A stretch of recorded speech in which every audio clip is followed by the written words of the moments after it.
Koshi Guruma first is a great lead-in to Harai Goshi. We do that a lot, teaching the newer guys and gals how to do this throw.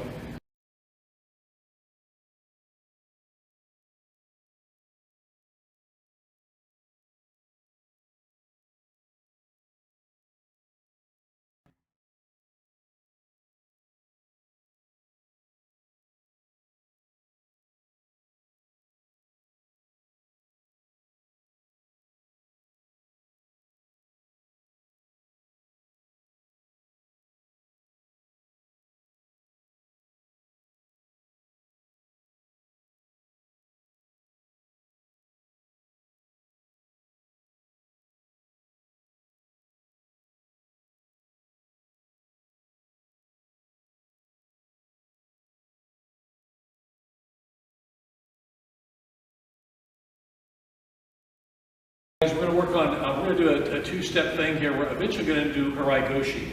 We're going to start with Koshi Guruma, hip wheel.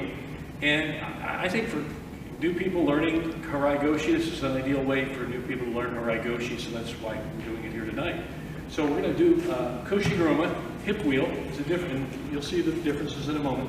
Basically what Derek's going to do, he's going to break Eric's posture, he's going to break his muscle. Really emphasize, because later on you'll see how much importance this plays, okay?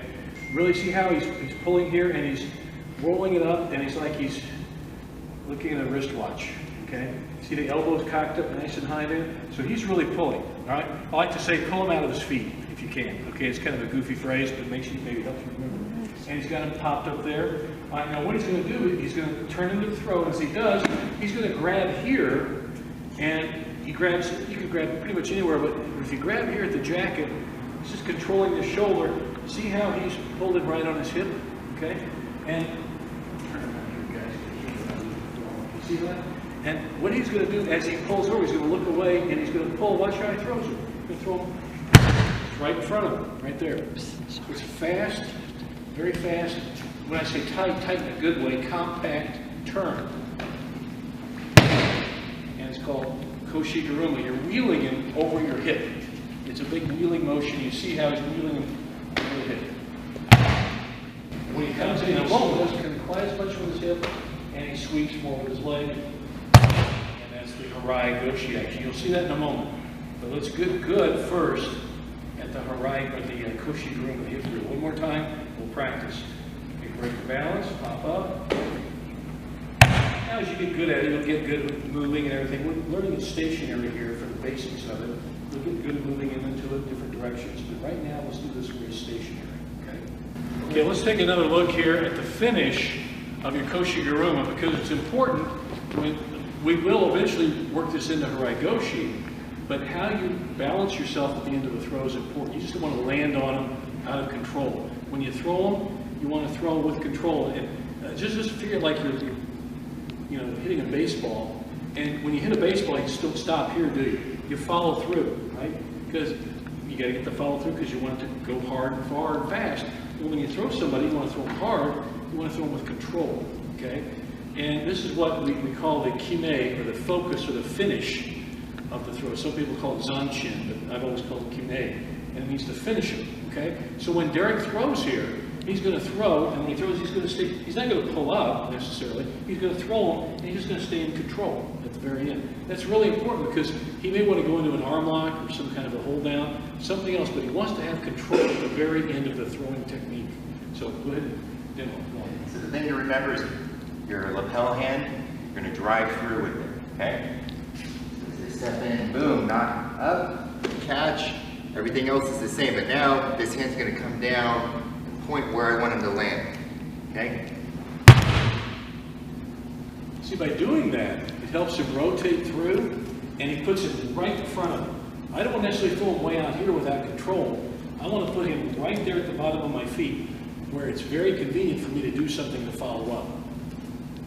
And I'm not dropping him on his head, everybody. Just because he's going straight down does not mean he's not guided and he's not under control. It's the exact opposite. I'm using my arm to make sure he goes right where I want him to. So you finish right there. So, and some people will pull up, and that's not necessary because I think you might actually pull him up and maybe you land on his elbow. hurt his shoulder. So go ahead and follow through, but keep good control at the end. You don't need to kill him every time. That's why he's learning does a good break roll, good kimming. Anything to add to that? Or?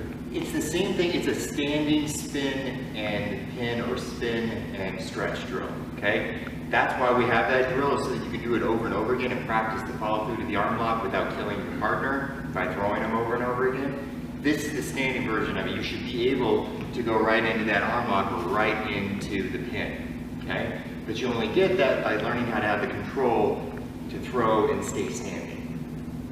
One more time. So just watch your controls at the finish. Okay. Right there. Go right. Look at that.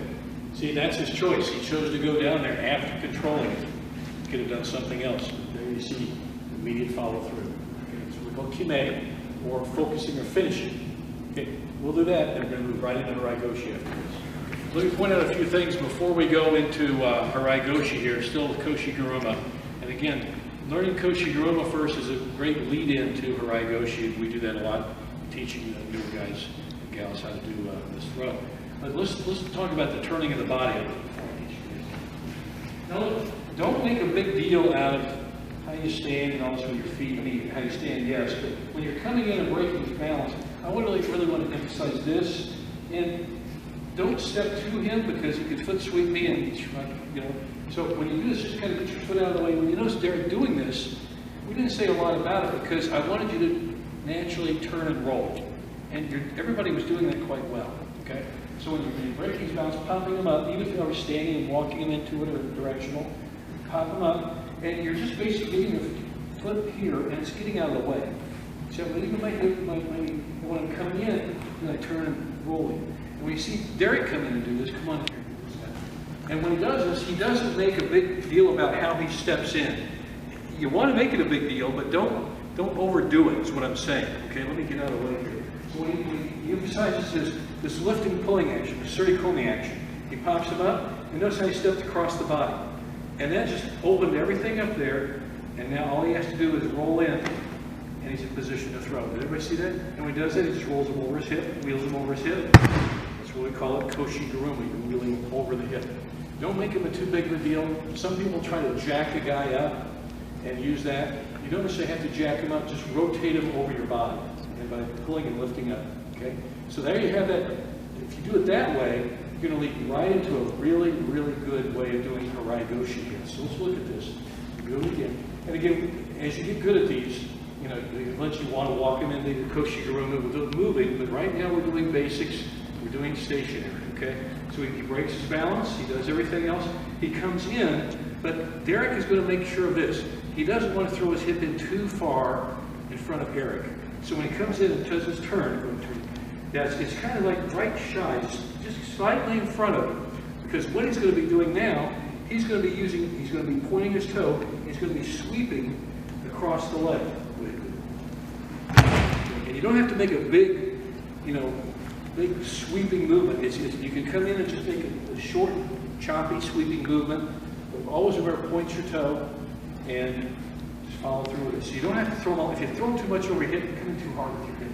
If he comes in too far with his hip, his leg kind of useless now. What we want to do is the action of the sweeping leg action. So why it's Harai Goshi, it's a sweeping. Harai means to sweep with the leg. Goshi means over the hip. Okay, that's the axis. So right around here is the axis, and there's the sweep. Okay, so